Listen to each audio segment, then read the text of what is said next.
जय बाबा की, जय भोलेनाथ, जय शिव शंभू। दोस्तों, इस वीडियो के माध्यम से आज मैं आपको बैजनाथ धाम के आपको दर्शन करवाऊंगा।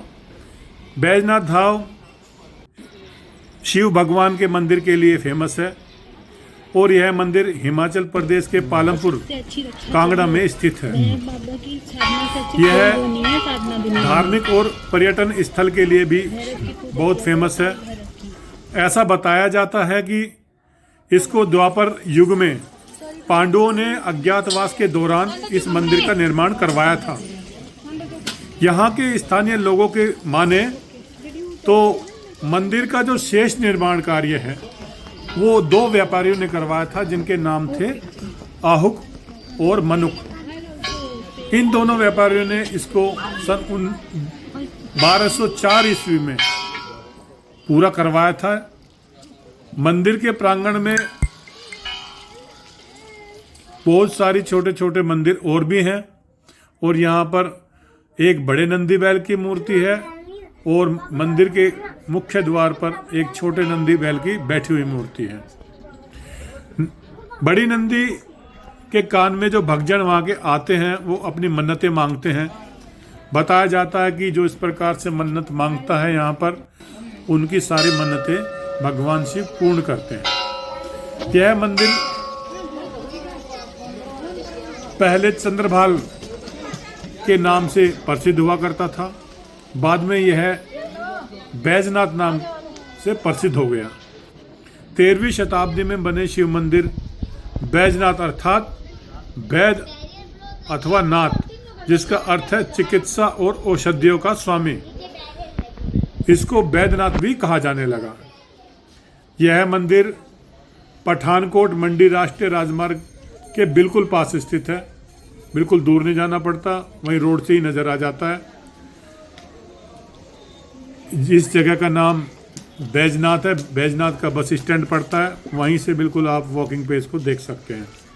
इसका पुराना नाम मान्यताओं के अनुसार कीरग्राम भी बताया जाता था, परंतु समय के साथ साथ इसका नाम परिवर्तित हो गया, बदल गया और अब इसको बैजनाथ धाम के नाम से जाना जाता है। मंदिर के उत्तर पश्चिम छोर पर बिनवा नदी बहती है, जो कि आगे चलकर ब्यास नदी में मिल जाती है और इसको ब्यास नदी कहते हैं। ऐसी मान्यता है कि बैजनाथ मंदिर हिमाचल प्रदेश के सबसे लोकप्रिय मंदिरों में से एक है। इस मंदिर के बारे में कई तरह की कथाएं प्रचलित हैं।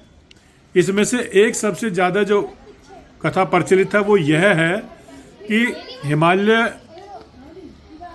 हिमाचल प्रदेश के धौलाधार पर्वत श्रृंखला के प्रांगण में स्थित भगवान शिव का इस बैजनाथ मंदिर की स्थापना और किसी ने नहीं बल्कि खुद रावण ने की थी।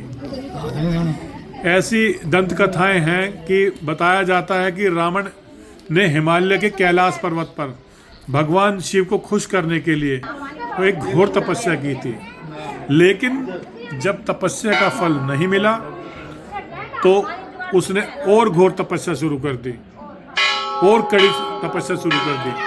अंत में जब फिर भी भगवान शिव प्रसन्न नहीं हुए तो रावण ने अपना एक एक सिर काटकर हवन कुंड में आहुति देना शुरू कर दिया और जब वह अपना 10वां सिर यानी कि आखिरी सिर काटकर आहुति देने ही जा रहा था तो अचानक उसके सामने भगवान शिव प्रकट हो गए और उन्होंने खुश होकर रावण को वर मांगने के लिए कहा।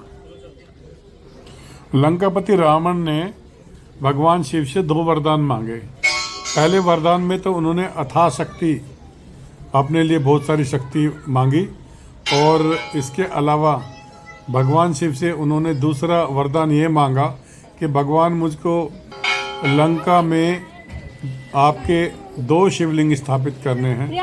तो भगवान ने खुश होकर ये दोनों ही वरदान उनको दे दिए और साथ में ये जब 2 शिवलिंग दिए, शक्ति के साथ में 2 शिवलिंग दिए और यह भी कहा कि देखिए इनको लंका से पहले कहीं रखना नहीं है, अगर ये आपने कहीं ज़मीन पर रख दिए तो ये वहीं पर स्थापित हो जाएंगे।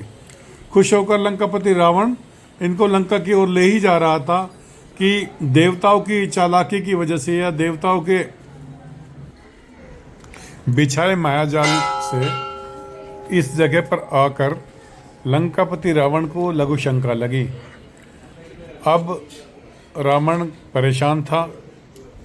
उसने इधर उधर देखा तो उसको एक वहाँ पर एक चरावाहा दिखा जिसका नाम बैज बताया जाता है। तो बैज को आग्रह करने पर कि ये दोनों आप मेरे शिवलिंग पकड़ लीजिए, तब तक मैं फारिग होकर आता हूँ, तो बताया जाता कि बैज ने वो दोनों शिवलिंग पकड़ लिए।